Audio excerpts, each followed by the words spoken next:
Oh, God, I was so slow on that one. I'm so sorry. He'll figure it out. I'll figure it out. It's fine. Yeah. Now that's now coming out of the gate strong. That is how I will do this from now on. Is just yell 3 at any point, just to make it fun. Yeah. We got to keep the energy up. Keep the pep. Keep the pep in this podcast. Keep the podcast with pep. I'm gonna tell you, I have been very sleepy all day today, so get a little salt and pepper in there. No, Timothy, wake up. Wake up. Don't go chasing waterfalls. Jim.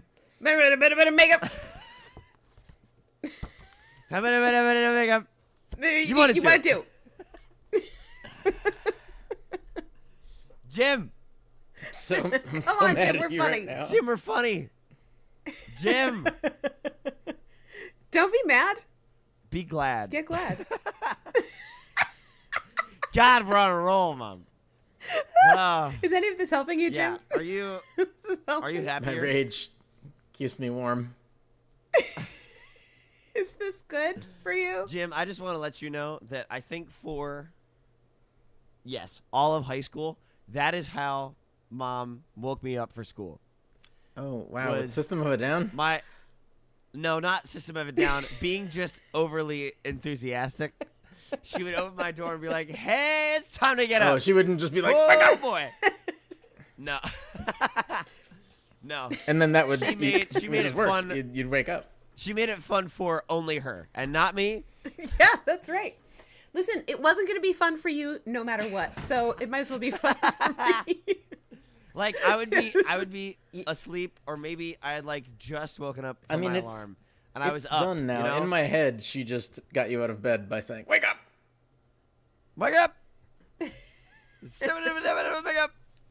No, but I would wake up to my mom being like, "Hey, are you ready to go?" Like, in exactly the same way that when you went on the captain's boat, she would just say, "Sail, sail." Yep. We should do a band, but just only our mouths. You know. If you're not, listen, you can't make me do a cappella. Why you not? Cannot No, it's better than this. It's better than a cappella. It's fine.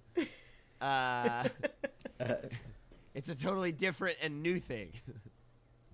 It's not. Yeah, it's not what you're thinking. It's a good thing. I didn't. I like when I enjoy a cappella in moderation. There's just like a lot of a cappella lovers that I interact with. You like a cappella for the exact duration of Pitch Perfect. I guess I want to be able to opt into it, and in my life, that is not always. I can't always opt into it. Right. Yeah. Huh. Sometimes it happens, and there you are. Wow. So beautifully said, Mom. Yeah. Thanks. Wow. Thanks. I couldn't have said it better myself, I think. I think you probably could have, Matthew. I think a lot of people I don't even want to try. You do have a certain job where spontaneous a cappella is a job hazard. Like some people wear high visibility vests and steel-toed boots, and you get a cappellaed.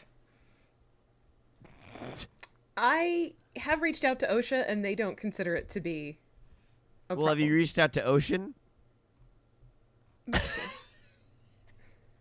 Please. Come on, that was good. I refuse. That was a good one. No, guys, listen. It's funny. She works on a cruise. I get it. No. I get it. The ocean. It's like right over there. She's like right on the ocean, like all the time. She could leap right into it at any moment. Wow, I broke myself. Listen. I yearn to the Oh, there are tears in my eyes. Yearn for the deep. Is that Woo! Oh boy. Yes. Mom yearns for the deep. It's true. I assume that they have some sort of Jesus safety Christ. features so that if someone goes in the drink, they pull over, right? Oh, there's a Infrared lot, cameras Do and they such. pull over? They have to. They legally have. Well, they yeah. have to. Just stop and but turn also, around. Yeah. not to get grim, but isn't it like more than like 90% likely you'll just get sucked into the fucking turbines? They're called asapods. Okay. Sorry. Sorry. Let me push my glasses even further up my nose. Get sucked into the asapods. I have no idea. Sucks to your asapods, No one has asapods, Peggy. Wow. Wow. Yeah. Yes. Right. Yes. Yes to the Lord of the Flies joke. Always Absolutely. make a Lord of the Flies reference if you can make a Lord of the Flies reference. Oh, wow. I feel so powerful. The number of times in my life Ah. I have said sucks to your asthma to someone with asthma, and they've looked at me like they didn't understand what I was talking to. And I was like, oh, well, that person's not actually my friend. Yeah, oops. Well, what a time for me to learn that. Yeah. God, that sucks.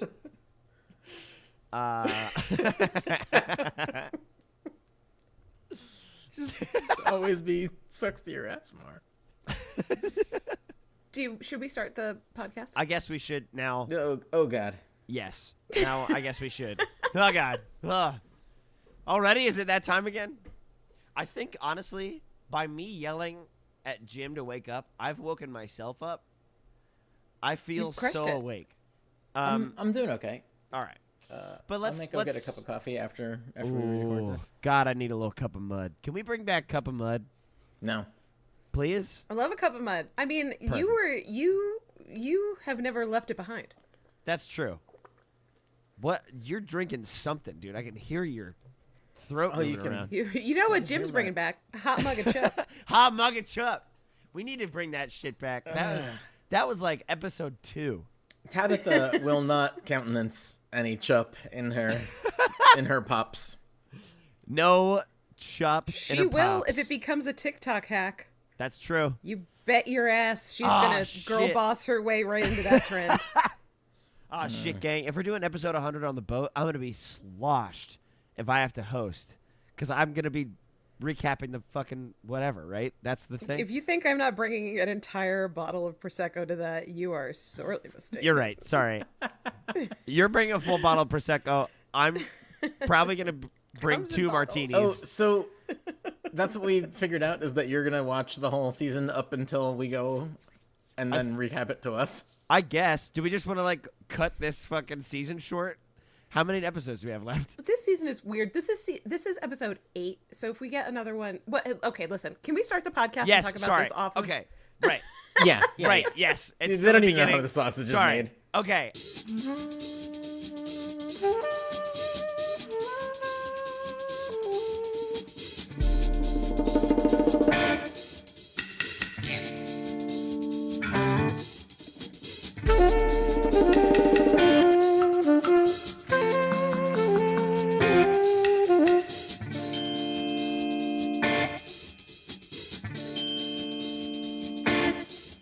I'm Matt. I'm Matt's mom. I'm Matt's friend. And oh man, I almost said who are you? But you got it this time. And this is a Riverdale runs through it. It's a podcast of pep. And also wake up. And it's it's where Makeup. It's where my mom and my friend endure one episode of Riverdale at a time and then tell me about it and then shuffle the trauma onto me. I gotta tell you, this week's episode is not a good one. No, it's Well, why not? classic middle of the season Riverdale. Oh, sick. They just hit a point where they're like, "Oh shit, we do have to do stuff," and then they do too much badly. That's Wait. how they work. Oh, yeah. How many episodes are... But- well, whatever. Before we talk about this week's episode, Yes. Matthew, Yes. Oh, God. did you refresh yourself? Do you remember I what do. happened I do. last week? So, You should, because it was insane. Last week it, was insane. it was absolutely insane clown posse last week. What happened was fucking Jughead did some fucking mushrooms in the bunker, and Tabitha was his like babysitter, and then he got shirtless and weird, because he had writer's block. And also writer's shrooms. That was Jughead's thing. There was also, oh God, what did Betty do? Son of a bitch. I mean, oh wait, hold on. Reg went to go and seduce Nana Rose to get for palladium. There's palladium in the fucking maple fields. No, there's not. There's palladium in there, dude. Okay. There's no palladium. So yeah, Hiram tells Reg to get at him, get up and at him, back to chorin, and he's trying to get the fields, and then they eventually just burn it down. They burn the maple fields at the end of the episode. That was like the whole thing. And the maple fields were also cursed. Oh, they were right. And Nana Rose gave it to Reg because she didn't want the curse to go to Cheryl. Then there was also some like Mothman lights coming down to the bunker. That was also a thing. There's like, I think Glenn shows up in this episode, right? No. That's yes. Well, I mean, Glenn's been shown up, but yes, Glenn's here. Right. And there's a prison break. Right. Oh my God, there's a whole fucking prison break. And also Archie's ordered to get an award from Army. Oh, he has to, but he really doesn't. He doesn't like gifts. Oh man, I totally forgot about that Army plot because they did too. Yep. But Daddy Uncle Frank. Not in this week's episode. Daddy Uncle Frank is back. Coming back around. Penelope's back. Who else is back? God, a lot of the warehouse has been emptied in the last episode. Bunch of warehousemen. Chicken Charles. Chicken Charles. They get married at fucking FP's house where Alice and Betty live. And then who else comes also in? FP's house where Chick gets stabbed and Charles gets shot. Yes, also that. And Glenn also got stabbed. Glenn also got stabbed. FP's house where Chick died. I don't think Chick died. I think he survives, right? Also, they only say Charles survived, so I think the Chick died. I think that Betty Ninja starred that knife right into his heart. Or just into the carotid artery. Just fucking, blood splatter. What did Veronica do? She boned her bad chatty. You fucking right. That's right. I didn't want to remember it because it was so bad. Also, by the way, sorry. Real quick aside, I can't believe none of us have sung the song "I'm Just Glenn" because it was right there the entire Glenn time. Doesn't deserve it. Right. I don't know the song. Am I not your friend? It's the "I'm Just Ken" song. Just Ken, but I'm just Glenn. Oh, Anywhere else, I'd be a 10. You watched the Barbie movie. I did, and I don't remember that at all. God, it's a whole musical number. Anyway. Wow, I must have blacked out. It's fine. Happens to the best of us. And I think that's it. I think that's all that happened last week. I mean, okay, so it might be important to note that Glenn is writing a dissertation about... Oh, yeah. about Betty's family. We don't have to talk about it more. I'm so mad that this show doesn't, forgets all the time. But Charles is not related to Hal. About the serial killer genes. Oh, because also the fucking the twins. They pushed some guy down the stairs. Yeah, he broke his shoulder. Yeah. Good for him. Maybe he had it coming. We don't know that kid. Who cares? Jesus. It's just ridiculous, this television program. Yeah, Betty got pulled off of the case and she was like, I don't give a shit. I'm going rogue. I don't give a shit. I already wasn't an FBI agent. You can't make me less of a not FBI agent. Yeah. Glenn made Betty listen to therapy sessions recorded that were old recordings of Hal in therapy. Right. That seems illegal. That does seem a little bit. I can't point to a law. It just feels illegal, It definitely sucks. Yeah. Yeah. But and then it was just like, then there was we talked a little bit about the palladium stuff. I think that's it. All right. The palladium. Yeah. Hiram is using prisoners at his jail to mine for palladium. Yep. In case you thought the Jim was done being mad about the Fair Labor Standards Act, wait until you hear me talk about legalized slavery. Oh, shit.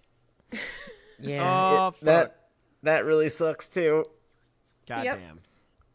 I remember reading something about this a few years back where, like, prisons in Louisiana just rent inmates out to, like, do housekeeping for people in the neighborhood. Yep. And like, ridiculous bullshit for pennies like that. an hour. Wow. They work at, like, McDonald's and do all of these jobs for nothing. Yep. Okay. Season 5, episode 11 would have been episode 8. Is called Strange Bedfellows. I hope we're all excited for me to continuously ask you if these are the Strange Bedfellows. Are these the Strange Bedfellows? These them? Are these ones? Are these they? No one talks like Are that. they these? Are they these? There is a 1965 Rock Hudson movie about strange bedfellows. In that movie, the strange bedfellows are that Rock Hudson is gay and he married a lady. What? Just kidding. Nobody acknowledged that in 1965. No, of course not. There's also a complete batshit movie from 2004 called Strange Bedfellows, where it's two old straight guys, and the joke is the straights have to pretend to be gay for healthcare because we don't have, as John Mulaney once notably said, we don't have time to unpack all that. All of that. But good lord. One of the old guys in that movie is Crocodile Dundee. What? Oh, wow. You could have said anybody else, and I would have been like, okay, cool. But they made Crocodile a lot Dundee? of that movie where the straights have to pretend to be gay for some reason that gays get, like, better benefits. Yeah. Like, because that's totally a thing that's real. Yeah. Yeah, because the American healthcare system is a nightmare. Yeah, but the and idea... gays famously have all of the advantages under the law. I think, yeah. Yeah. James Acaster, I think, is a very, very funny guy. And he opened a comedy special one time talking about how comics, what's the matter? Am I too challenging for you? I love this bit. I didn't know his name, but I know this bit exactly. James Acaster, he's so good. And then he goes on to like make fun of Ricky Gervais and says, yeah, you know who's had it too easy for too long? The transgender community. And it's just that. It's just been that for years. Good lord. Anyway, this all led me to learn that the Crocodile D-Man has a new movie coming out. Like, what the soon? Christ? With like a whole bunch, like John Cleese is in it, playing John Cleese. Oh, that's going to be a nightmare. Jesus Christ. I know. What? I know. John Cleese, not cool. No. He's a real piece of shit. He's a rich white man. He was funny once. For much. And now he's a giant piece of shit. Yeah, oh no, maybe it did. Shit, never mind. This movie came out in 2020. It's called The Very Excellent Mr. Dundee. Stop right now. Because it's giving Secret Life of Walter Mitty. I don't know why. But also, it's... You know? Crocodile... Also, by the way, Crocodile D-Man is what I would be calling him from now on. Also... Oh, yeah, that's fantastic. So there's a cameo by known shipper John Cleese. Also a cameo by known shipper Chevy Chase. You're just like... Wow. Got all of the white men and then also for some reason Olivia Newton-John. I mean, the for some reason is Australia. I guess, yeah. I mean, the Australia checks out. Yeah. It's like they saw the bottom of the barrel and was like, no. Oh what's my underneath? God, Luke Hemsworth is in it as himself. What? Gary Oldman, Reginald Val Johnson, Wayne Knight, John Travolta. What the? Mel Gibson, of course, in our parade of shitty white men. Yeah. Is it? What was it called? The Incredible Mr. Dundee. The Very Excellent Mr. Dundee. Oh, sorry. The Very Excellent. Sorry. Yes. Excuse me. Anyway, it looked insane. Maybe watch the trailer. Definitely don't watch that movie. Jesus Christ. But it's on Prime Video, Mom. I can just watch it right now. Shit. You could watch and in case you were wondering, you already know this, Mom, but for the people listening at home, this Rotten Tomatoes score is 18%. So well, that seems high, honestly, for what it is. But for some reason, IMDb was like 5 out of 10, you know? So I don't know who they paid at IMDb to be like, just give us 5, please. Yeah, old white men.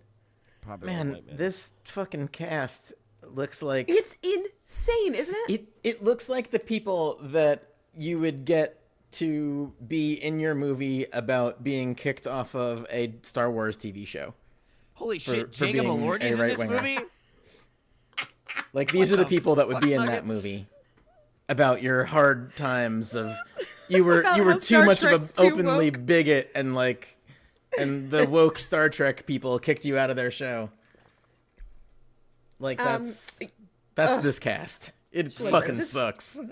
Will surprise no one. I was so excited they were making a series about the world of John Wick because they built a really cool world and they fucking put Mel Brooks in it. They didn't actually make that series at all. That series never ever happened, and that sucks. They just decided that it wasn't going to exist. Yeah. Yeah, what a bummer for all of us.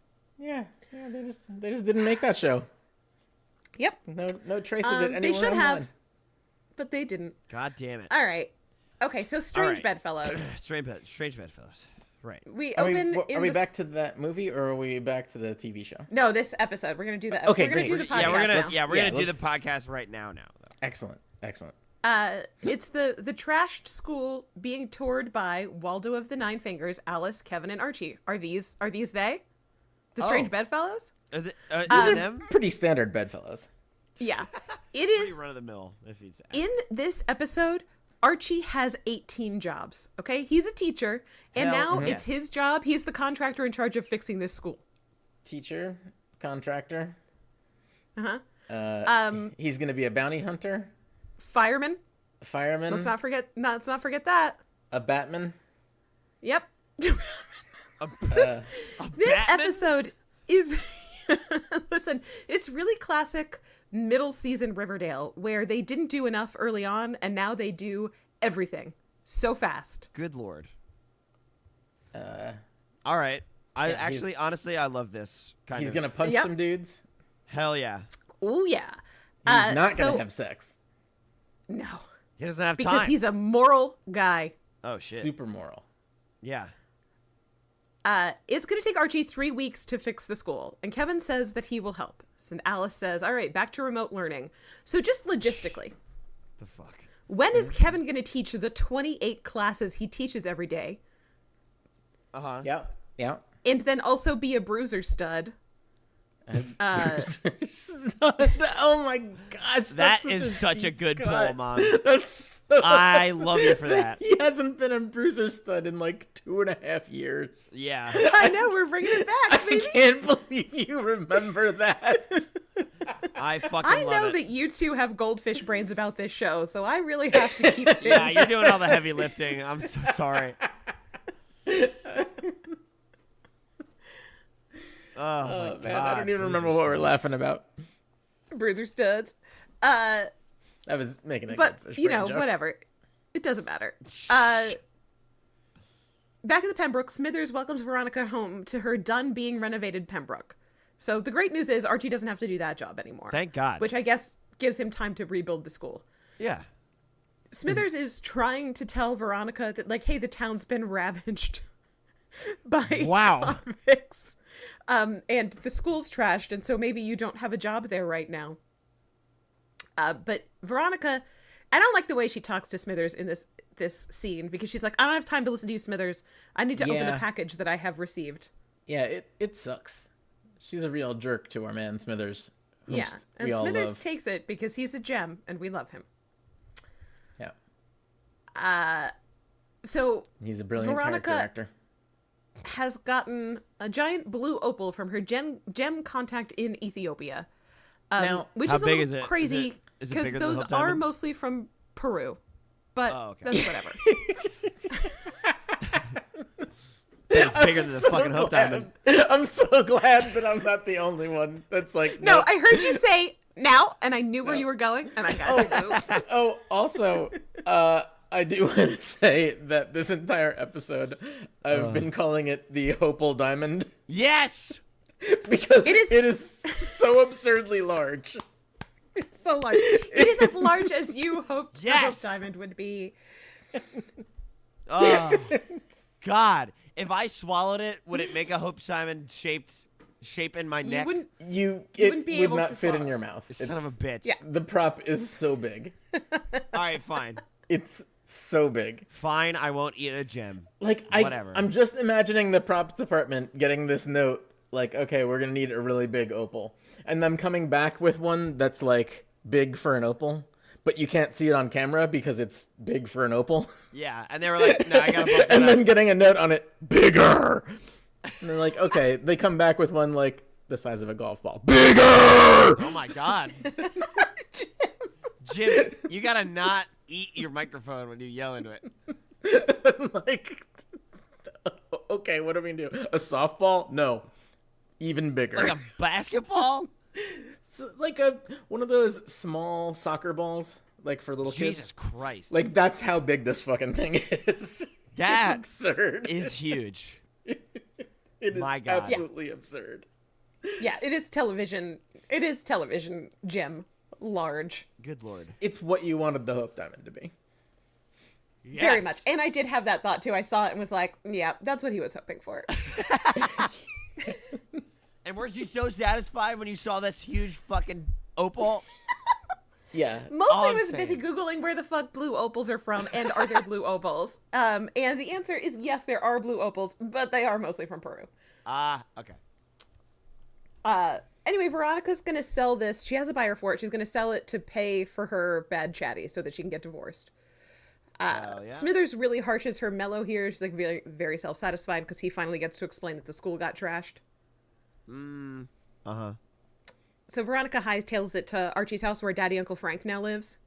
I've started calling it Archie's bachelor pad for guys who are very cool and fine and good. And don't need therapy. Yeah, and don't need therapy. Because it's And Jughead, probably- it's Daddy Uncle Frank, it's Corporal Jackson, and it's Archie. All And of probably them shouldn't there. go back to prison, Jeez. I guess.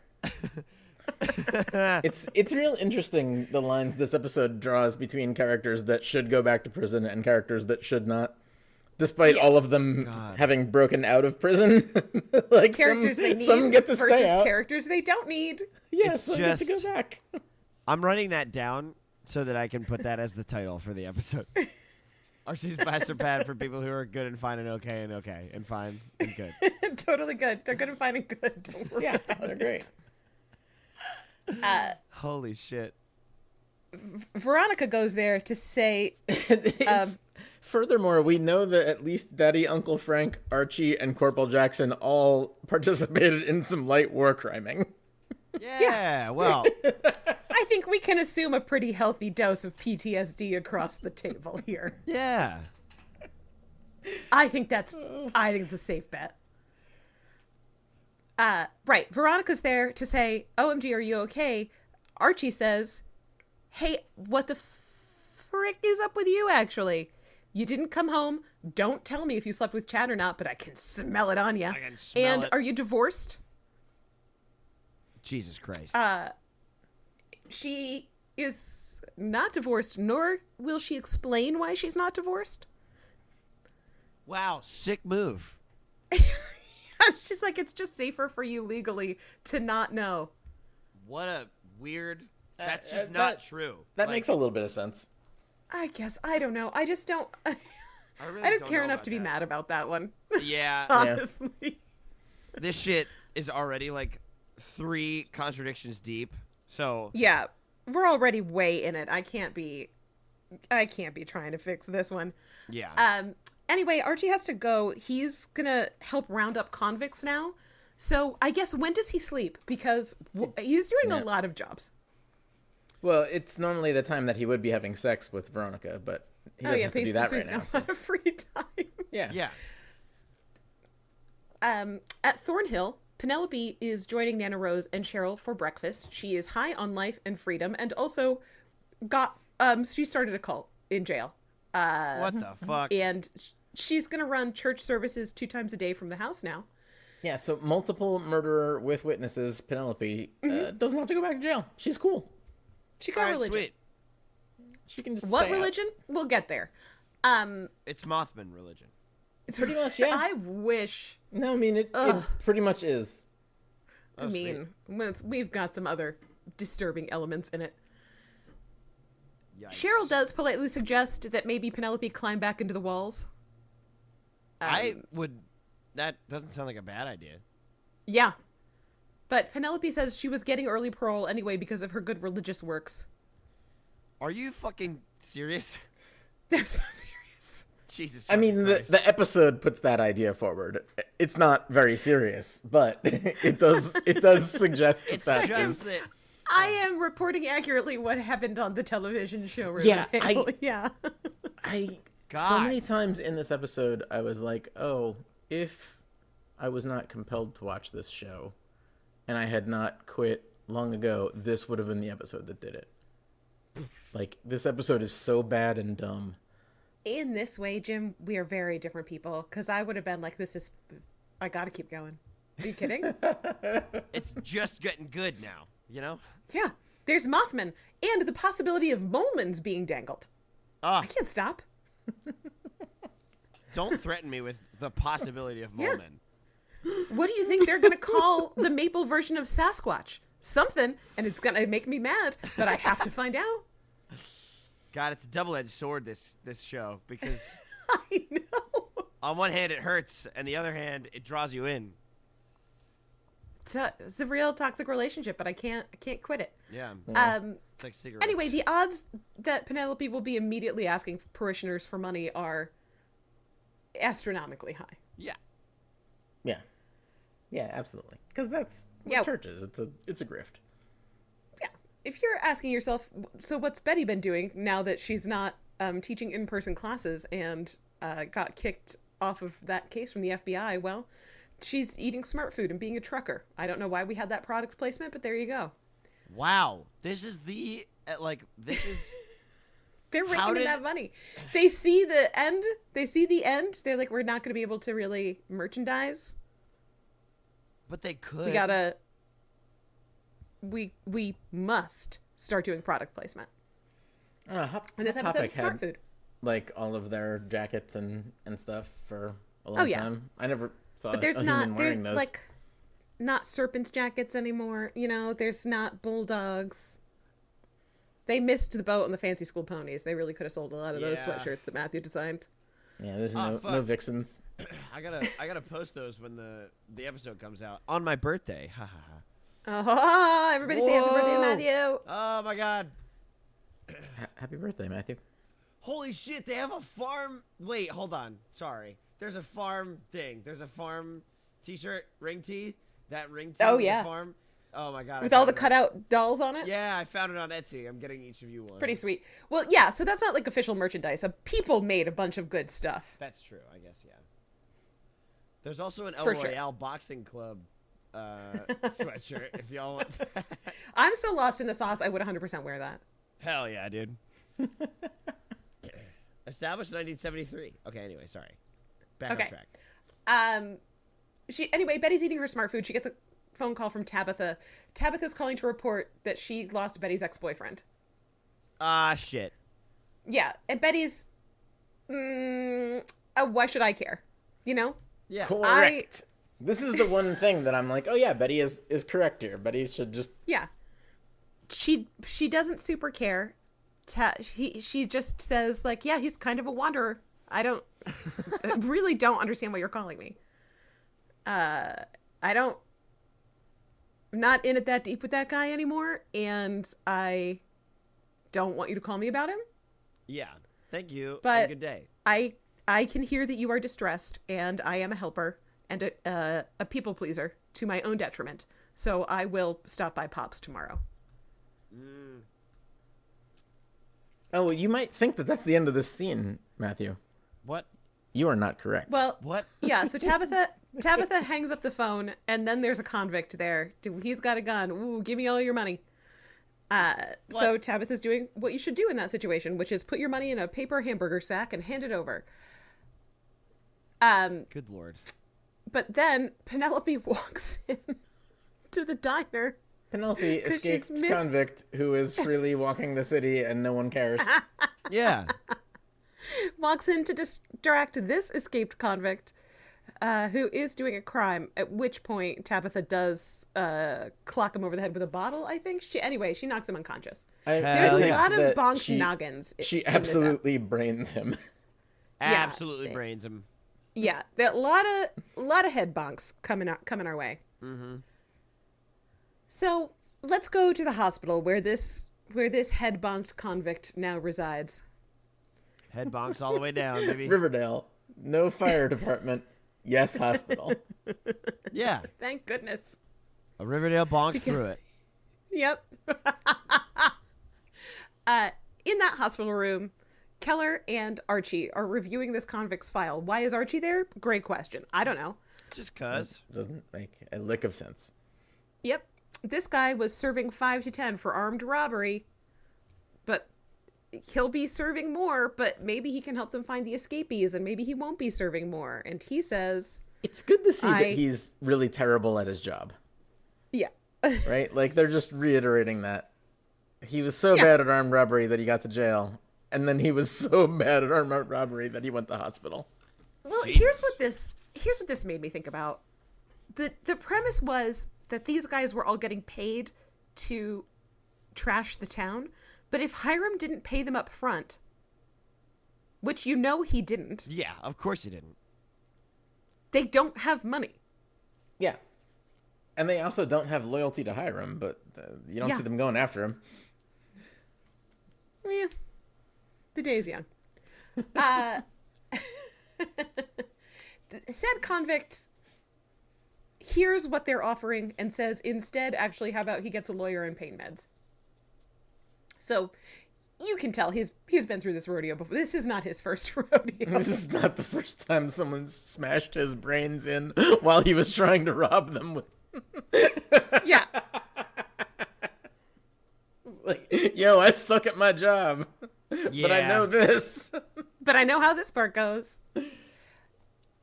Archie posits that maybe he'll talk when he feels better, which I'm glad to see that Archie came home from the army and was not immediately like, well, we could waterboard him. I mean, hey. So that made me feel nice, you know? As they leave the room, though, Keller looks back as if he would like to violate the Geneva Convention a smidge. Just a smidge. Just a tad. He definitely has that look. Yeah. Damn. We leave that thought there, but that in the moment, you're like, yeah, Keller would rather just throttle this guy. Jesus Christ. Veronica's taken her gargantuan blue opal. It's so big. She's dribbled it down the court. Yeah, to her jewelry store where she is meeting with the buyer. She's so excited to talk about how great this blue opal is and how her gem dealer, it took forever for her gem dealer to track it down. And so at that point I thought, oh, maybe the blue opal just ended up in Ethiopia. You know? It's not from there. Later on she will call it an Ethiopian blue opal, so why did I give them the benefit of the doubt? I don't know. Yeah, that's rough. They deserve no Anyway, she's so busy talking that she buzzes people in without looking at the security camera. The thing about being buzzed in is you need to get approved to get access to all the jewelry, which Veronica knows. It is the system she had in place at her last jewelry store. It is the system she installed in this one. Oh my God. And for whatever reason, after being told that the town was overrun with escaped prison convicts, she just doesn't even look. Just absolutely biffs it. God damn it. And lets people in. Oh man. Oh, but not just people. No, Jim, are you ready Dogs? this week? Are you prepared? I was born ready. Dogs? Yeah. Is it Vegas? Does Vegas come in? No. It's Dodger Dickinson and Mama Dodger Dickinson. Whoa! I think her name is Carla. Veronica. Yeah, Darla. Darla right, Dickens. Darla Dickens. Yeah, that makes sense. Yeah. Veronica then remembers them out loud as the people from that Thanksgiving that Archie used a turkey fryer as a pressure bomb. God damn it. So that oh fuck right. Yeah. Oh my god. So that we the audience would remember who they were, but trust and believe I fucking remember. I did remember them too. Yeah. They then do a literal smash and grab where I don't know if I'm remembering this accurately, but Darla basically says to Dodger, "Start smashing." Wow. She actually says, "Dodger, smash and grab." Yeah. And then he does. What? He smashes and then also grabs. Yeah. Wow. All right. Obviously, they also take this giant blue gemstone, which is of no value to them because it has not been cut. No. To them, it looks like to them, it just looks like a giant weird rock. Yeah. Sick. It looks like a Lisa Frank art project. It looks like a rock way too big to be a valuable gemstone. But the fuck do I know? Yep. Then they say, "Hope you have insurance." Damn. What? What? What? Yeah, what? very, very thoughtful of them to... Yeah. Your insurance is paid up. And now it's Riverdale. We've made it to the title card. Hey-o. I would add more flair to that sentence, but I can't because I've just had to remember Veronica getting robbed in this way. Mm-hmm. It's just so dumb. All right, we got the new and improved Bruiser Studs, which is Archie, Fangs, and Kevin. They're cleaning up the school. Hey-o. Bruiser Studs. Bruiser Studs. That Fangs is still helping Kevin is a testament to Fangs' love. Yeah, for real. It's so weird that they've just forgotten everything that's happened between these two characters for the past several episodes. And they're just like, we're supposed to think that, like, well, Kevin had this breakthrough where he was like, my mom told me I needed husky genes as a child and it ruined me. And now he's back in a healthy relationship, but their vibe is not they're back in a healthy relationship. The vibe is like Fangs watching Kevin for an in constantly. Damn. Fangs is really hot in this episode. He's doing the most, and I'm not mad about it. Kevin makes the other two stop working to come in and see a news bulletin where it is announced via Hiram and Governor Dooley, if you remember him. Bam, bam, bam, bam. Governor Dooley. That Hiram is offering a reward from his own pockets for capturing convicts. So Archie says, enough with this manual labor. We need money and I'm a bounty hunter now. What the fuck? Yeah, I mean, Archie was already decided he was going to go catch all these guys by himself, so now he gets paid for it. Gotta catch them all. Yeah, he was going to do it as like a fun weekend activity, and now he can get paid. Yeah. Way to monetize your side hustle, Arch. Jesus Christ. So Archie style. Heads right on over to Hiram's office where Governor Dooley hangs out and gets a list of missing convicts. Good Lord. He really is doing it, eh? Yep. Jesus Christ. This list, it's like just a list of names. He's just going to walk around and say, that hey, Hiram just has printed out on his desk. Hey guy, is your name X? No? Okay, is it Y? Is it this? No, he's just going to go down the list asking everybody he finds on the street Jim, if their name is. What are the names Do you have of... photo ID on you? You don't, because of how you came out of a prison wall in your orange jumpsuit. Yeah. Wait, Jim, what are the, like, made-up fake names from the baseball game? Oh, yeah. Is it just those names? Mike Truck is like the classic Mike Truck. Oh, man, why can't I think of any of them? It's fine. Dwight Wertrigal is one. Dwight Wertrigal? Ray McScriff. Ray McScriff. It's Ray spelled like R-E-Y. Ray McScriff. Oh, sure. Ray McScriff. Nice. Yeah. Looking for Ray McScriff. Yeah, that is the perfect list of names for these convicts. Yes. It really is. once they're alone in his office, Governor Dooley says to Hiram, "Give me my palladium." I need it now. Hiram says, "Oh, it's so crazy. We dug so many holes behind the prison. Let me tell you how many holes I dug. And I really thought there was palladium there, but there just wasn't." So there just isn't. Yeah. I don't know why I thought it was there. Maybe the reports were wrong. I don't know if we hired the right scientists or whatever, but I dug a bunch and I did not find any. God, it was just so hard. Jerome Gride? Jerome Gride.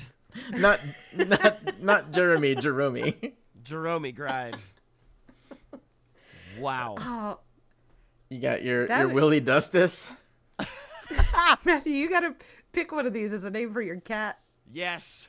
Yes. I think for your cat, Dustus. I would go with Bobson Dugnut. Bobson Dugnut. Bobson Dugnut. Bobson Dugnut. Fuck yes. Sleeve McDykel is a pretty good one. That's a very good name. Good God. They're all like just off enough that it's like the name that you would name your D&D character, like Jarnathan. Yeah. Jarnathan. I love Jarnathan. Yeah, Jarnathan. Hey, by the way, is Jarnathan coming? I really just wanted to hear this story. Really benefit from such a good bit. Yeah. All right. Yeah. Reg is now at Veronica's jewelry store. Why is he there? It doesn't matter. Nobody knows. Who cares? He's there so that Veronica can say to him, "Dr. Dickinson stole my shit, and you helped my dad set Dr. Dickinson free, so you helped me get my Ethiopian blue opal." Jesus Christ. Dr. Dickinson done. He goofed it so bad. I can't. He made Veronica Lodge Luna Lodge. Shit, what's her current married name? Shit, I can't remember. Me either. It's Lodge Luna Lodge, married name Lodge. It's the Wolf of Wall Street name. Oh, yeah. Gecko.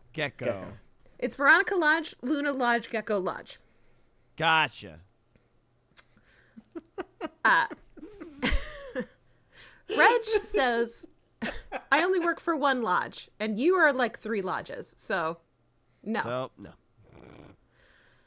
Which causes Veronica to ask, "Hey, so I obviously didn't keep up with you for 7 full years. I did not try to contact you or look at Facebook once. I don't care what your life was. But right now, in this moment, I am curious. How did you end up working for my bad daddy?" Mm-hmm. Reg then says that his dad got into debt and Reg is working it off. What? I'm his choosing dad to believe is dead. that his dad got into debt pre-being murdered by Reg. Yeah, pre-being murdered by Reg. Or it was Reg getting himself in debt to make people think that his dad was still alive. Signing things with his dad's name, yeah. Aha! I see. Veronica takes all that in, and then she's like, "Well, you mean, my daddy is bad. I am not. You could switch sides."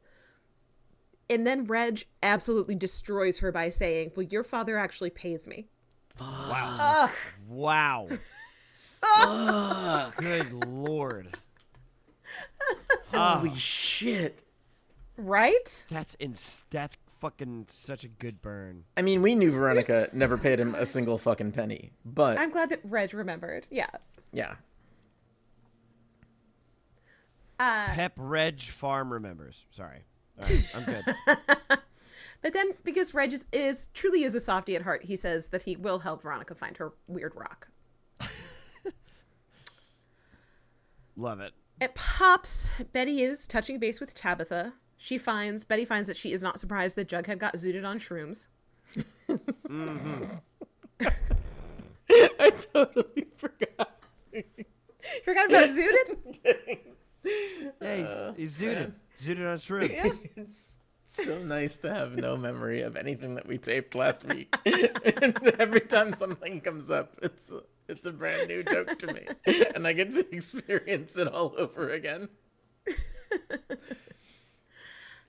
Tabitha, for whatever reason, feels the need to divulge that Jughead said, "Don't be such a Betty," because Betty sucks the joy out of everything. Yes. I don't think that was necessary, Tabitha. Come on. Yeah. I thought, genuinely, even though you want to kiss Jughead, I thought better of you. Let's not do this.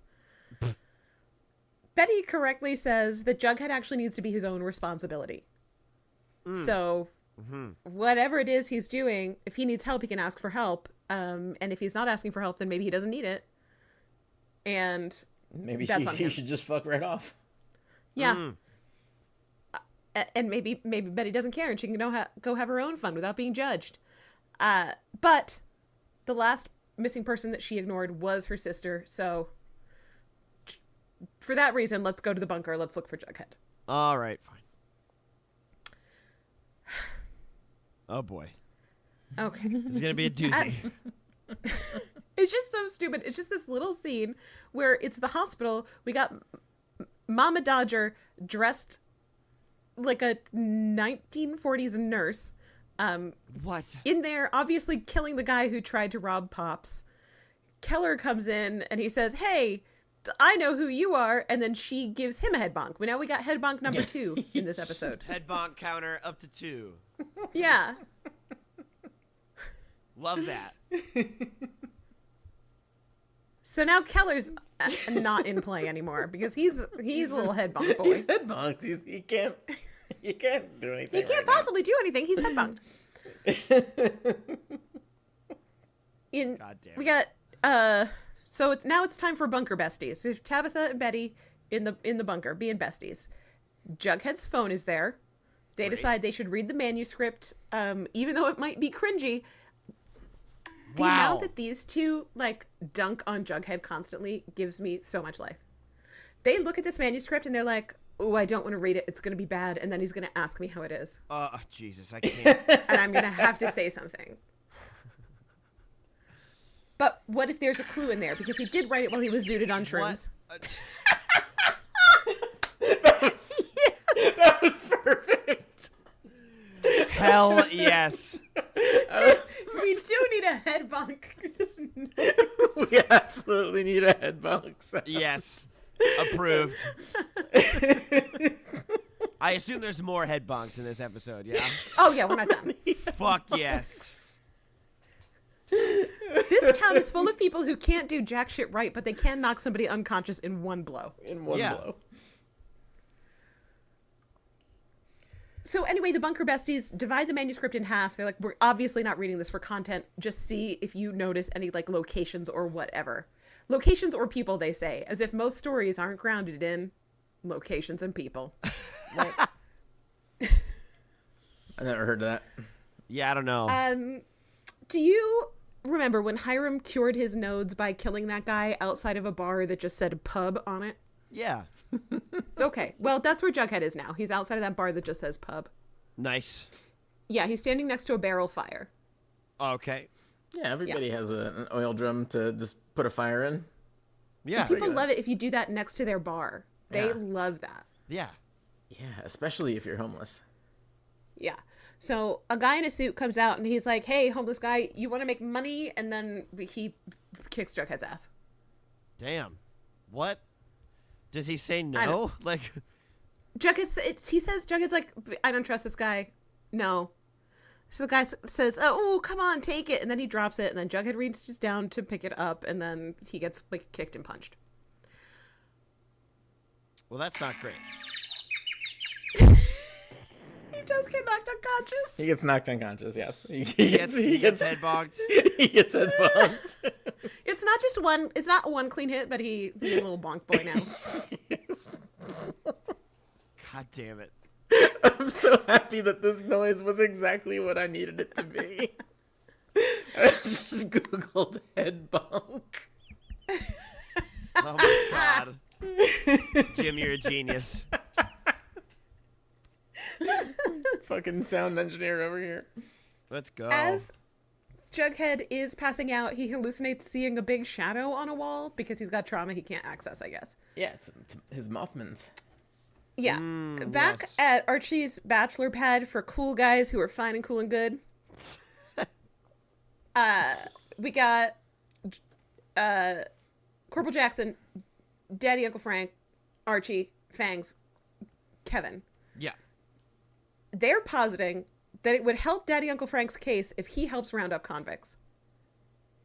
I got he one. Needs an excuse. I got one he could start with. Yeah. Is it Daddy Uncle Frank? Yeah, it's his damn self. What Fangs says next absolutely sent me. I'm not lying when I tell you I had to hit pause and put my head in my hands and breathe. Oh my God. All right. Holy shit. Because Fangs says that he heard that the convicts might be holed up in an old tuna fish warehouse down at the docks. Now. Okay. Tuna are an ocean fish.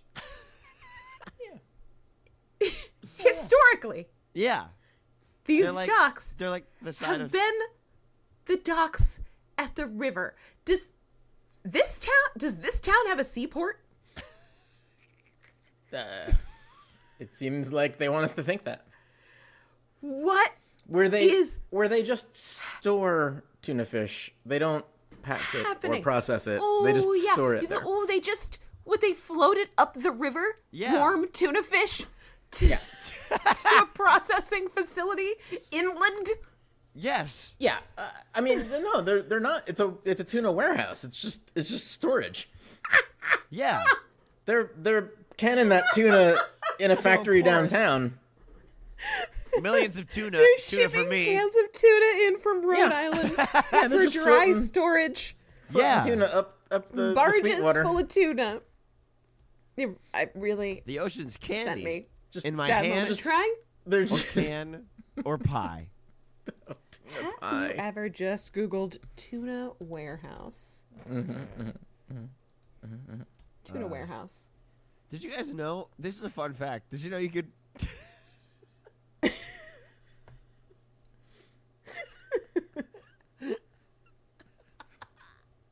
Oh, I really got myself.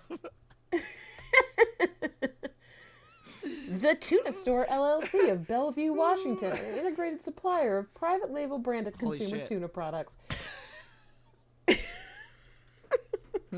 I don't know why this fact made me so insanely mad. It's everything about this They show. could have made it any kind of warehouse. It didn't need to just He an didn't old even. warehouse. Yeah, he didn't even have to specify Yeah, he could the have just flavor said of warehouse. warehouse. Why did they say tuna? Yeah. By the way, did you guys know you could tuna saxophone, but you can't tuna fish? Sorry, it just reminded me of the best Ghostbusters movie. I'm sorry. Where Chris Hemsworth has a picture of him playing a saxophone and then him listening to the saxophone. And he's holding up the saxophone with his ear to it. You know, aquariums are like submarines for fish. For fish. Oh, it's loud. And then he covers his eyes. Yeah, the bit in that where he goes to wipe his eye and puts his fingers right through the glasses that he's wearing. That was him. Like, he brought those glasses to set with no lenses. Yeah. That was all him. Like, he's such a weird dude. I love Chris Hemsworth so God, much. that's awesome. I didn't know that was a thing. I didn't know that he brought those. It was great in that. I got so these good. weird glasses. All right, buddy, go nuts. Yep. Wow. And I love that they made only one person say that he was attractive, and the rest of the ladies were like, him? Him? What? Really? It's just fantastic. God. Anyway, the Bachelor buddies are going to go to the warehouse. Kev is starting to get nervous because he can't find his dad. They all discuss that, listen, former Keller's a busy professional man with a lot of work to do, and also let's not take guns to this warehouse. Cool. Yeah, fine. So that won't come back to bite you immediately. There might be one swordfish in there. You never know. They can use for a weapon. Yeah. Yeah. Checking in with the bunker besties. They've read Jughead's manuscript and they hate it. Well, it sucks. Jughead has not changed his phone password in 7 years, so Betty can still unlock it. Wow. So they call Jess. And she says, well, he still owes me money for the mushrooms, so I am coming to help you look for him. Okay. If Tabitha gets with Jughead after spending time with Jess and Betty, she is dead to me. Yeah. I got bad news. She is definitely dead to you. D-E-D. Really upset. Dead. There's no way that Jughead doesn't have a new girlfriend by the end of this season, and it's got to be her, and it's the dumbest. Yeah. It is the dumbest. She learns everything she would need to know to not be interested in Jughead anymore. Yeah. First of all, she just read that manuscript. Yep, correct. Second of all, she gave him a job out of pity. She knows he's like wildly in debt. Mm-hmm. Yeah. Also, Thornhill, some sort of drug addict. Yeah. At Thornhill, Penelope's having church. Oh my god, it's so fucking stupid. She's exhorting people to drink of his sweet water. Cheryl comes in. What? It's at this point you realize early on this is going to be a maple-based religion, obviously, right? That's like not even a surprise. Hearing it's not a surprise. It's irritating. I don't like Mothman, it. But yes. You gotta make baby Mothman bones. Wow. Cheryl comes in hot with who is he exactly? Hey, Mom. Mothman's. Hey. Hey, Mom. Who is he? Well, in this case, he is JJ. Fuck. That's gross. He was sacrificed for the sins of the town, she says. So they've made Jason into a god? Yeah. It's some sort of a Jesus, yeah. All right. Yeah. Just a little martyr man. Really thought that Jesus would be less waxy, but okay. A little less ginger. Yeah. Well, you've been to the Mutter, right? You've seen the soap lady. That's true. I have been to the Mutter. A little less white. Have gazed upon the soap lady. Yeah. We in the tuna warehouse. God damn it. We got convicts playing poker. Dodger Dickinson stands up and says out loud on my television, I gotta go drain the vein. That so mad. Sucks. I was so mad. Oh my god. Just say that. Oh, Jesus. Yo, I gotta piss. I gotta use the Whiz Palace. Yeah, I gotta take a wee. Like, anything. Yeah, I gotta tinkle. I gotta tinkle. Just like, not drain Nature the vein. calls, man.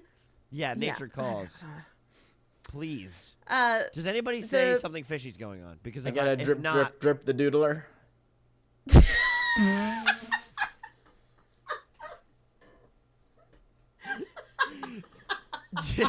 Jim. Well, you've never heard that one? I'm just wondering. I don't think anybody's ever heard that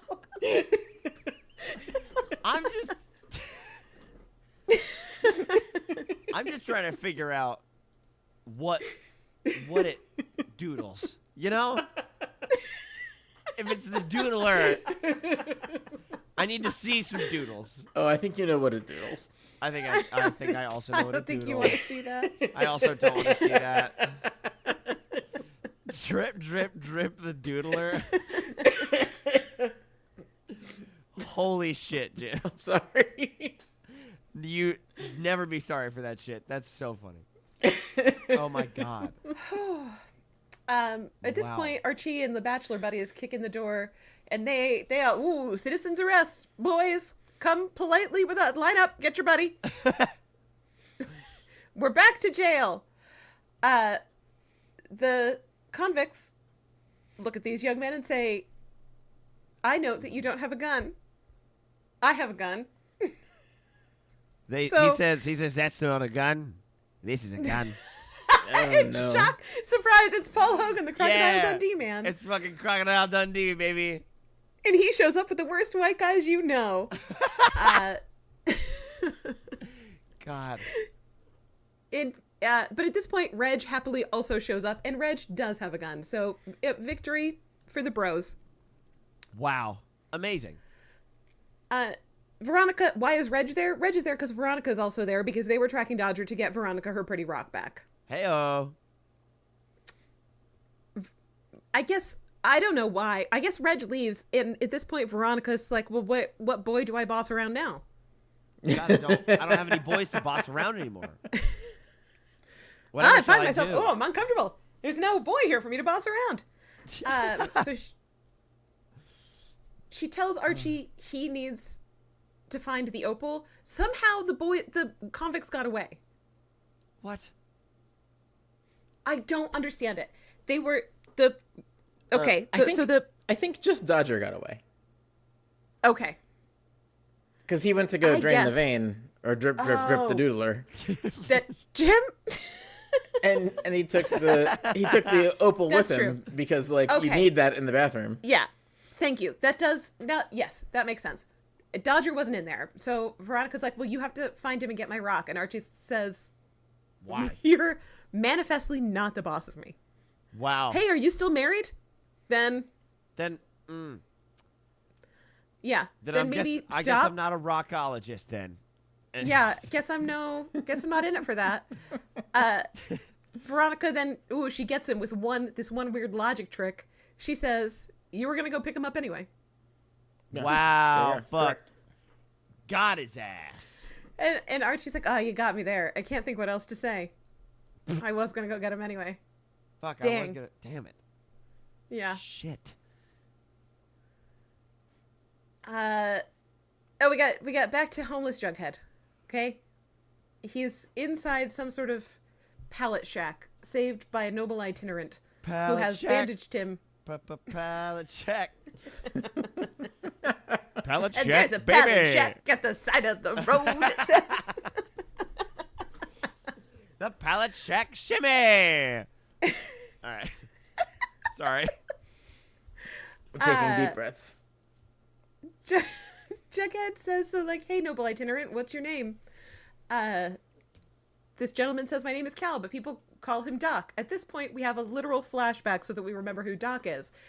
We have Jughead telling Donna about a guy named Doc who kept him safe on the streets. And then one night when he was young, people in business suits beat the snot out of Doc, and Jughead didn't do anything about it. Oh, shit. Oh, what? Damn it, Jim. The good news is I thought that in that story Doc died, but he's still alive. Yeah, he's doing great. Yeah. Nice. Doc says, so, stranger, what's your name? And Jughead says, Henry. Wow. Yeah, Sick Henry. move, Jug. Awesome. Like that author that he enjoys. Mm-hmm. He says he's on Sketch Alley because of hallucinogens, and then he says I should go, but he can't even stand up, so it's nighty-night. Nighty-night for Jughead. For Jug. Jesus. Yeah. Hiram is leaving a voicemail for Governor Donald Dooley, saying, hey, Governor, it's me, upstanding legal business person, Hiram. I just want to talk to you about some stuff related to some things we spoke about in person. So it rhymes with schmaladium. Yeah. So call me back. And then the camera pulls out and we see that there is a convict in Hiram's office who has a baseball bat wrapped in barbed wire and simply wants his share of palladium. Wow. Yeah, he's going to sell that palladium to his palladium buyer. Yeah, it's explained to us later that this particular convict's name is Ted, and he is the guy who was hunting down Daddy Uncle Frank to kill him. The guy that Archie stabbed in the shoulder with a pipe in the boys' bathroom. Oh, yeah, that one? Yeah. Yeah, yep. Gotcha. That's who that is. Yeah. Yeah, I didn't recognize him either until they reminded us with another flashback. Yeah. I mean, he was in 2 scenes. There's no remembering. That flashback is a totally valid thing. Yeah. Now it's Bunker Besties times 3 because Jess is in town. Woohoo! I called them the Council of Ex-Girlfriends. You don't know about the council? The League of Evil Ex. The League. Tabitha is now seeing how Jughead lives. If she, again, I know that it's coming, but if she still wants to get with this guy... She learns so much about the valid and necessary reasons to not be involved with him. Right. Yeah. And yet...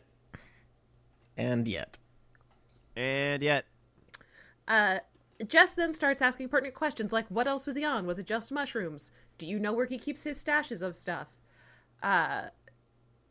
Effectively pulling many, I know him as an adult and you don't cards. Wow. Okay. Yeah.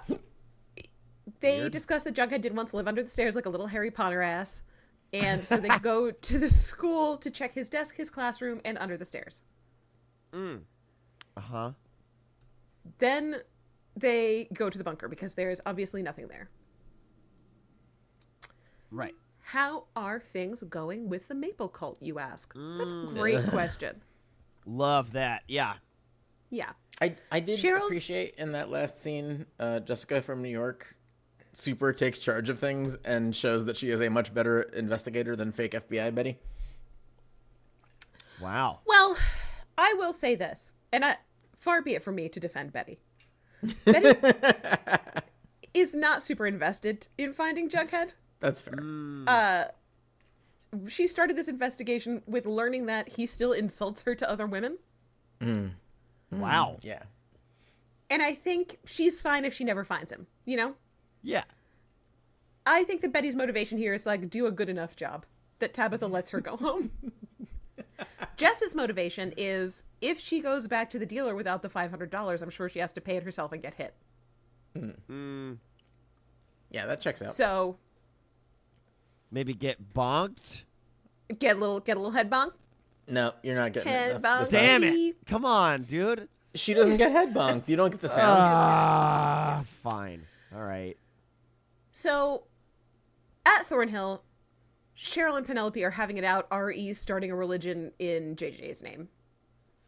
Sweet. Love that. Yep. Cheryl takes the stance that that's pretty messed up. Yeah, I don't know about that. Penelope takes the stance that, listen, there might be spirits or something. You don't know. Yeah, who could say? Cheryl says, yeah, I've lived with more than one corpse, and I think I would know. So I think there's not. So I'm good. Yeah. So thank you for that.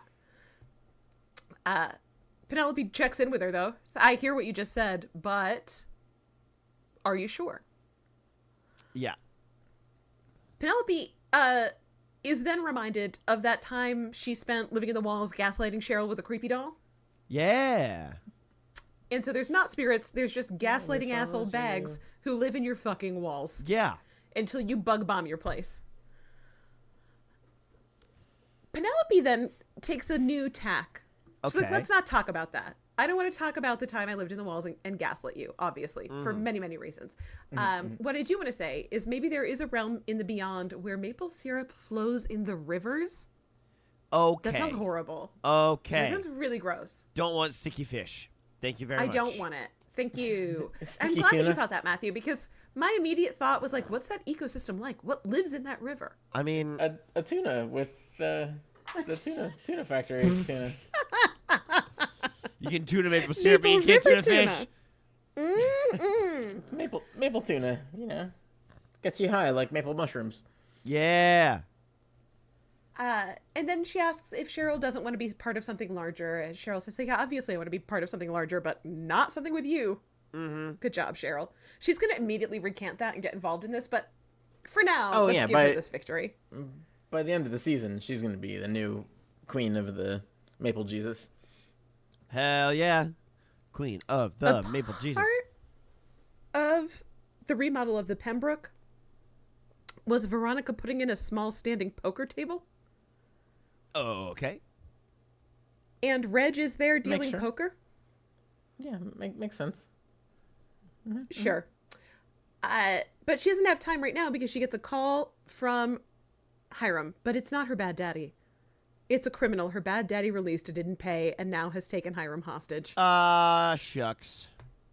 And this man has Hiram. He has the Governor Donald Dooley, and he has the former and current Sheriff Tom Keller. Hey-o. This is where we are reminded that he's the war crimesman that that came to kill Daddy Uncle Frank so many episodes ago. All right. No, that's when they get Archie involved. Oh, that's when the flashback is? Yeah, because Archie was the guy that fought that guy. Anyway, now's when we learn that Hiram is doing legal slave labor because he did have that mine behind the prison. The prisoners were working the mines. Yeah. So Ted is a war criminal. Yeah. Yes. However, I think it is fair for him to demand his wages. Yeah. You know. Also, seems fair. For whatever reason, Ted's decided to hold these prisoners hostage at Punch Camp next to the indoor fire truck. Okay. Why all wouldn't right. you I do know it there? that they're running out of sets, but move the truck. Just move it out. Because what if there's a fire? Then everybody's going to come to your hostage location. Yeah.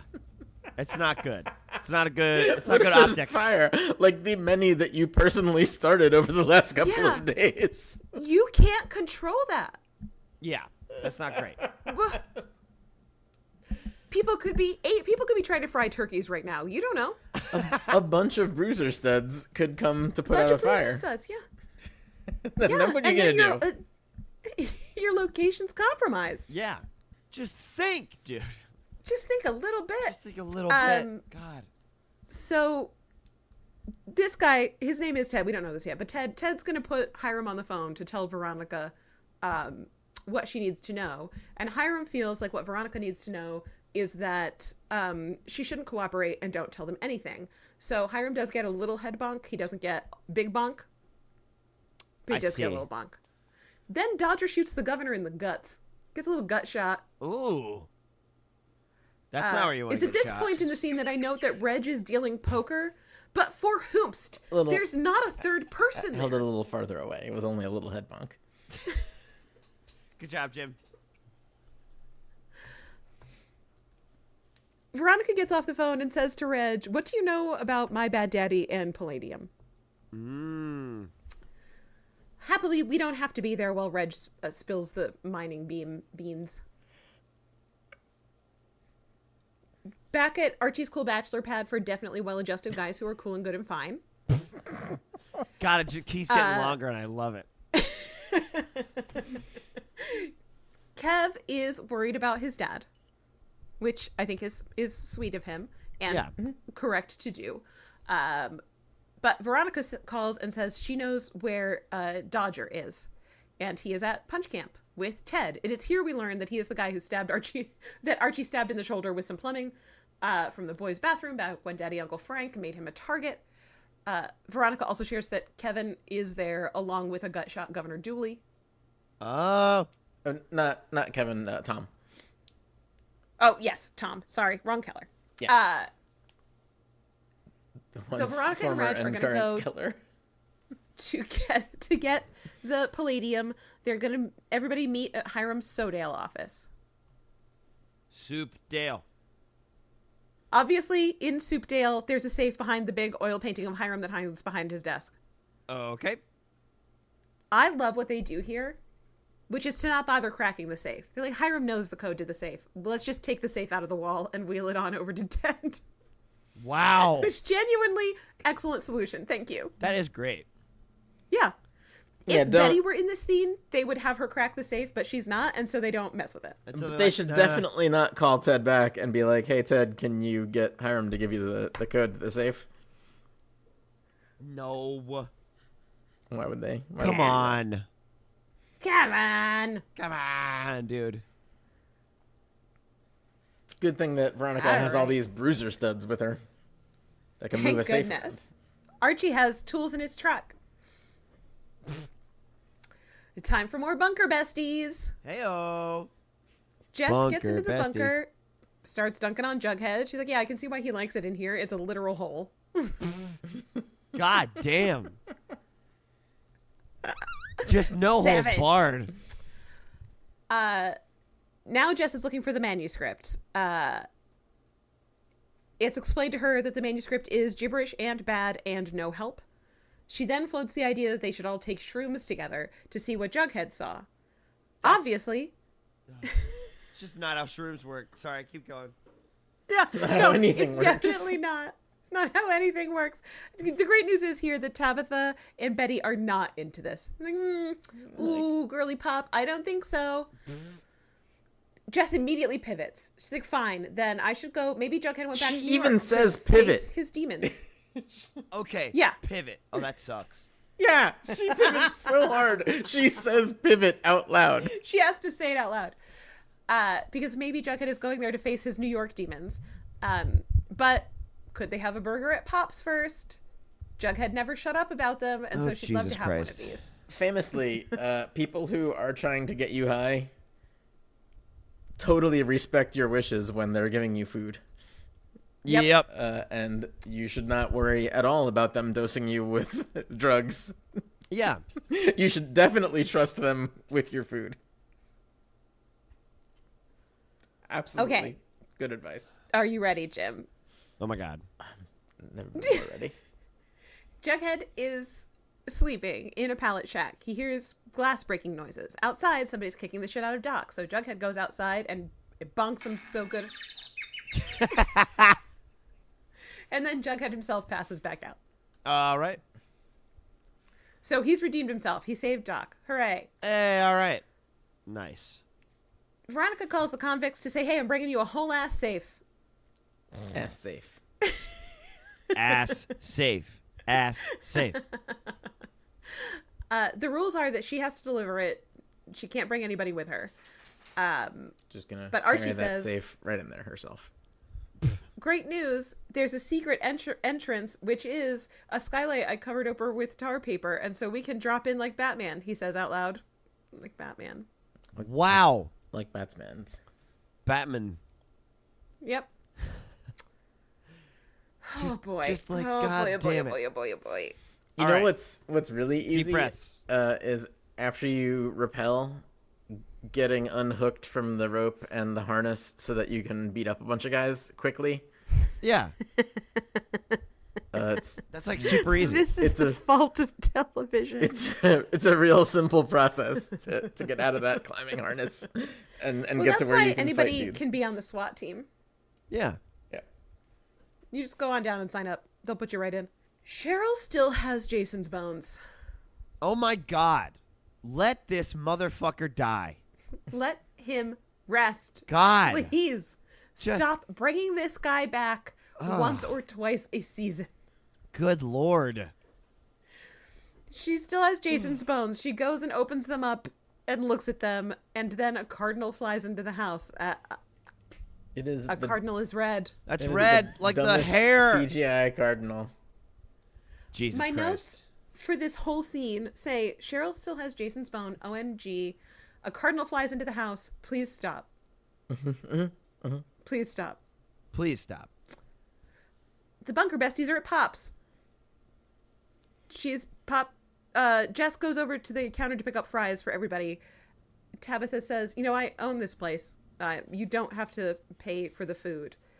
But Jess says she loves splurging on new friends. At this point, we get a view at how every female writer in this writer's room was traumatized in junior high. Because they all do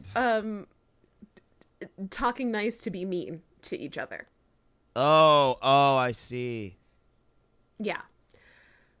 Eventually, this leads to Betty sharing the voicemail that Jughead talked about in the opening season. It's not even that bad, I don't think. He does, but I don't think it's it's pretty bad. He does the usual I'm such a nice guy, you bitch, bullshit that guys do. He says she's a cold, duplicitous bitch, and everybody's gonna know that when they read his book. So even Jughead knows he's not making things up, right? He's not, and no part of him is like, I am a great fiction author. Yeah. Yeah. Yeah, but he super, super extra sucks, and that makes it even more upsetting that Tabitha is going to see all of this evidence and be like, nah, I want that dick. Tabitha's now heard this, and is going to be like, I can fix him. Yeah. God damn it. At this point, Tabitha wonders if it's really hot in here, and we learn that obviously Jess dosed the fries with maple mushrooms because she wanted to. Oh, she wanted the manuscript. Yeah.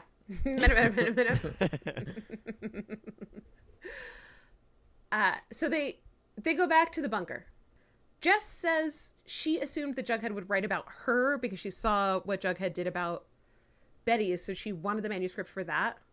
Oh. But I don't think that's true. Yeah, I think Jess is going to publish it. Yeah, she's stealing it to publish it as her own work. Stole it. But Betty just gives it to her.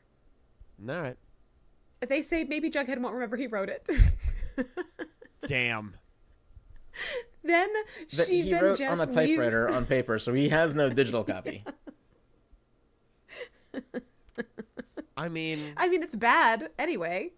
Yeah. Oh, sure, but it's probably no worse than his other bullshit book. Yeah. Jess is going to hightail it back to New York. In the meantime, she tells Betty and Tabitha just to chill out and listen to music and enjoy the shrooms. And she does turn on music for them before she leaves. Like some people leave the TV on for their cat. Yeah, nice. So when she was saying that she likes to splurge on new friends, what she was talking about was spending $500 of her own mushrooms to get them both high. Yeah. Not buying them a plate of fries.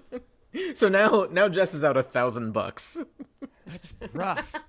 500 for the dose that she gave Jughead, and 500 for the dose that she just split between these two. Yeah. Also, the idea that fries could cover up the taste of no. Mushrooms, yeah. Odorless and flavorless. They're like iocane powder. Iocane powder. Since Cheryl saw that cardinal and looked at Jason's bones, she's all in on this religion. Oh yeah, Jesus is real. I'm down. God damn it.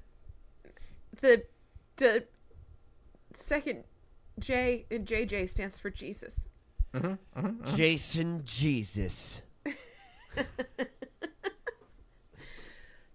Now we have time for a classic singing montage. The song is so from bad. The song's from the musical Hair. It's definitely about tripping. All right. The montage I know writers that use subtext. The cowards. The montage is shots of the bunker besties falling in love and dancing and being so happy, and church with occasional segues to the punch camp. Wow. So you don't care. Listen, I'm not going to go vignette by vignette, okay? There's church. There's Tabitha and Betty tripping balls and having a great time. Not making punch out, camp. Unfortunately. Yeah. That would be the best for everybody. Yeah, if they really made out instead of Jughead. I think it would be the best thing for Jughead, honestly, to have to live with that every day. Mm-hmm. Yeah. Yeah. So Veronica delivers the safe. They say, search her. She says, don't search me until you show me my special rock. She sees her special rock. She gets searched. Darla's patting her down. Veronica's killing time. So, isn't it a fab outfit? It's from Lacey's new fall line. It has a dozen hidden pockets for the businesswoman on the go. Wow. Causing Ted to say, hey, you better not be wasting my time, which Veronica exactly was doing. So she says, and that's 30 seconds, you Neanderthal. And then the bruiser studs drop through the skylight like a SWAT team. What the fuck? And Veronica pulls Mace out of one of her pockets. All side by side. What the and shit? Mace is Darla. God. The skylight that he tar papered over is roughly 10 square feet. It's so large. It's the entire middle of the room. God, what the fuck? Why?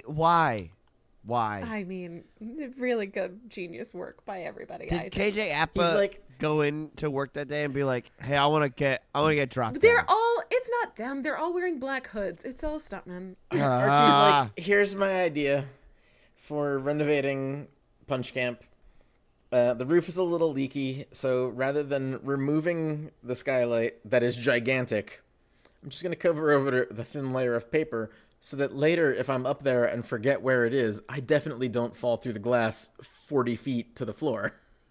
Yeah. Like, it's gonna be perfect. Yeah. That's it. Veronica macing Darla is the end of that little scene. I will tell you that at church, Cheryl hallucinates seeing JJ, so that actor's been called back to be put in that horrible wig. God, why? Stand in front of the camera again. I don't know. It's like an affront to him, honestly. Yeah. Why does he keep taking that money? Fair enough. He could be doing it's anything. almost no time, right? I guess.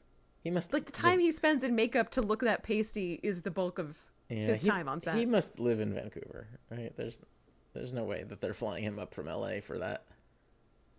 No. I mean, he could have stood in front of a green screen anywhere. That's true. Back at Punch Camp, Archie gets to do a Superman punch, and then Veronica gets her rock. Yay! No. He gives Ted a head bonk with this weird jump punch. He does give Ted a head bonk. Yeah. Like, listen, I'm on the ball with this thing today. Yeah, you are on it. So they then they go to Pops, and they discuss, Archie and Veronica discuss that now Governor Dooley will pardon Daddy Uncle Frank because he did such a good job. Oh my God.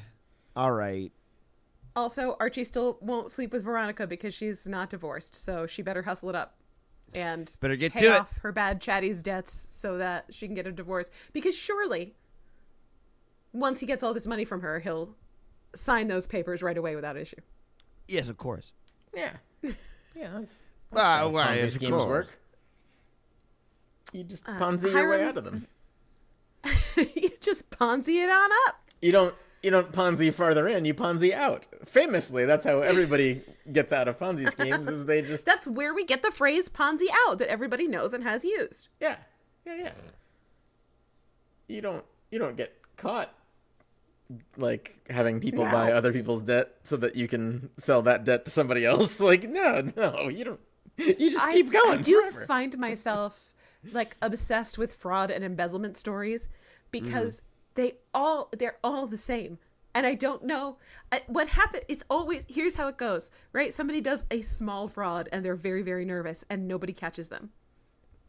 So then nobody caught them. Then I'm like, wait, could so I do they this do bigger? another small fraud and they keep looking around. Ooh, are they going to catch me? And eventually they just keep upping the ante until it's impossible to not be noticed. And then they get caught and they've been doing a mediocre job of fraud the whole time. And so there's no defense. Yeah. There's just, look, we have it all here, all your fraud. Look at all your fraud. And that's how every fraud thing goes. Everything the fraud touches is ours. It's not in a Ponzi scheme. That's not. No. That's the whole thing. Sorry. Yeah, everything none of it's real. Nothing the fraud touches is nothing is yours. Hiram goes to the hospital to tell Governor Dooley NFTs. Yeah, he shan't be sharing palladium, and then he just threatens a little bit to kill the governor. So that's nice. cool. I don't Governor's understand why he doesn't just kill the governor here.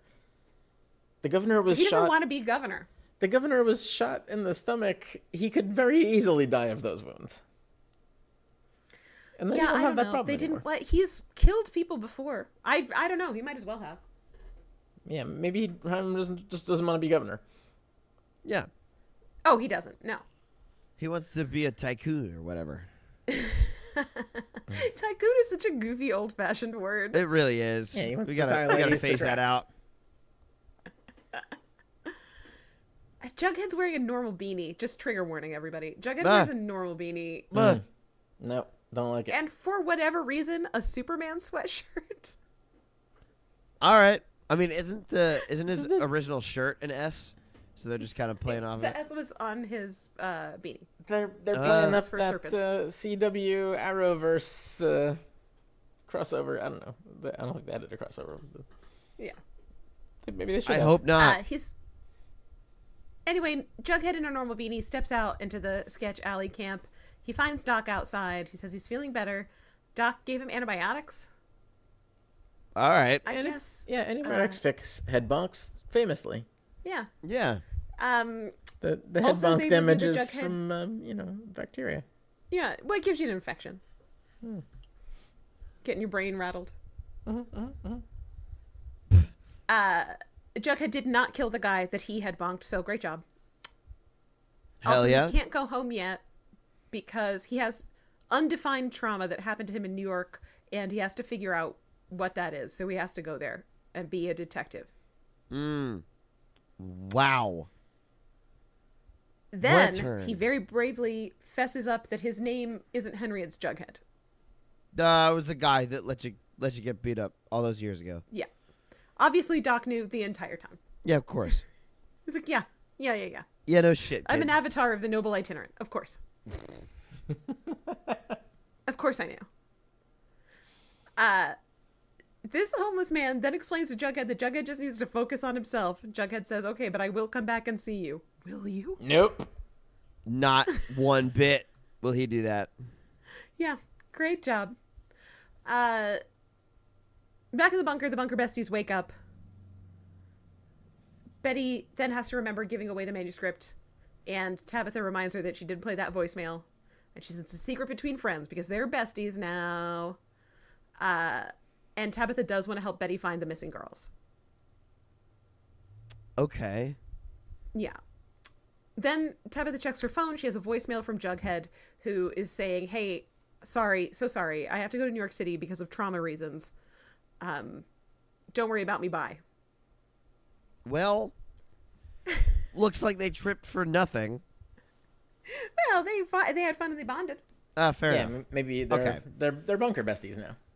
They are bunker besties. Yeah. And hopefully maybe mouth pals. Later down the line. Dream.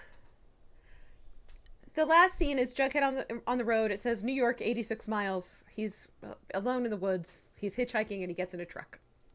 On the lonely highway. On the lonely highway. But it's Riverdale. It's the evil truck. Oh, it is the evil truck? Yeah. I was about to ask if it had a skeleton on the front. It doesn't have anything on the front of it. I thought when the door opens, it like zooms in on something on the door that I thought was supposed to remind us that it's the evil truck. Oh, maybe. I don't know if it's the evil truck. Well, there's only one way to find out, and that's to watch another episode. So I guess we'll do that at some other time. But thank you very much for listening this week, everybody. God, Archie did a lot of jobs. A lot of head bonks. Red some characters had back to pee. To sides, or switch back to the Hiram's side. Penelope started a Jason Cole.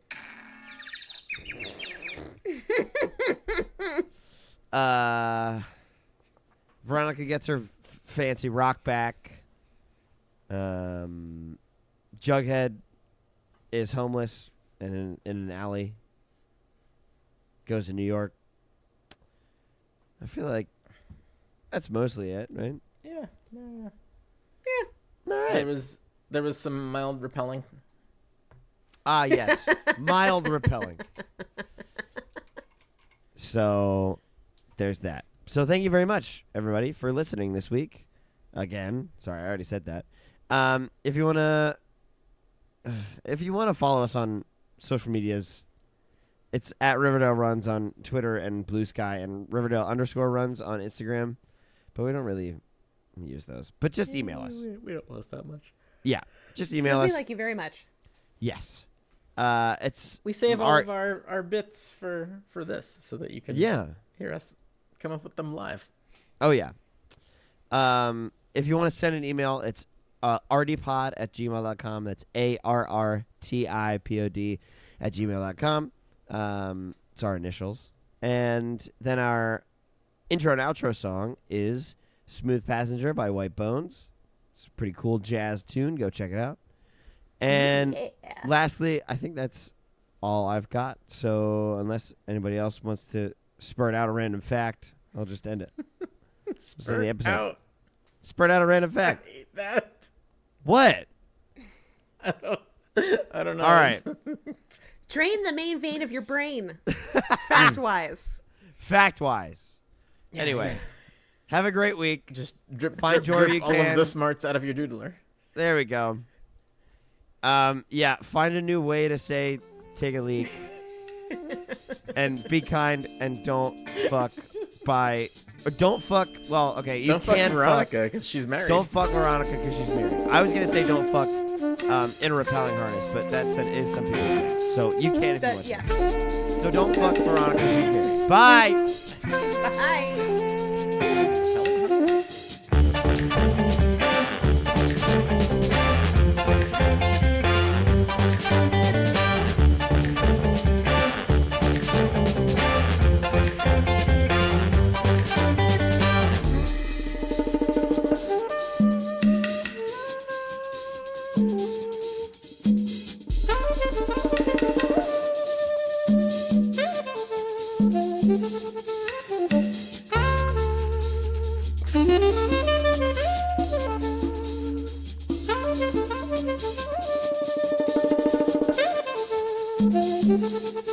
Hmm?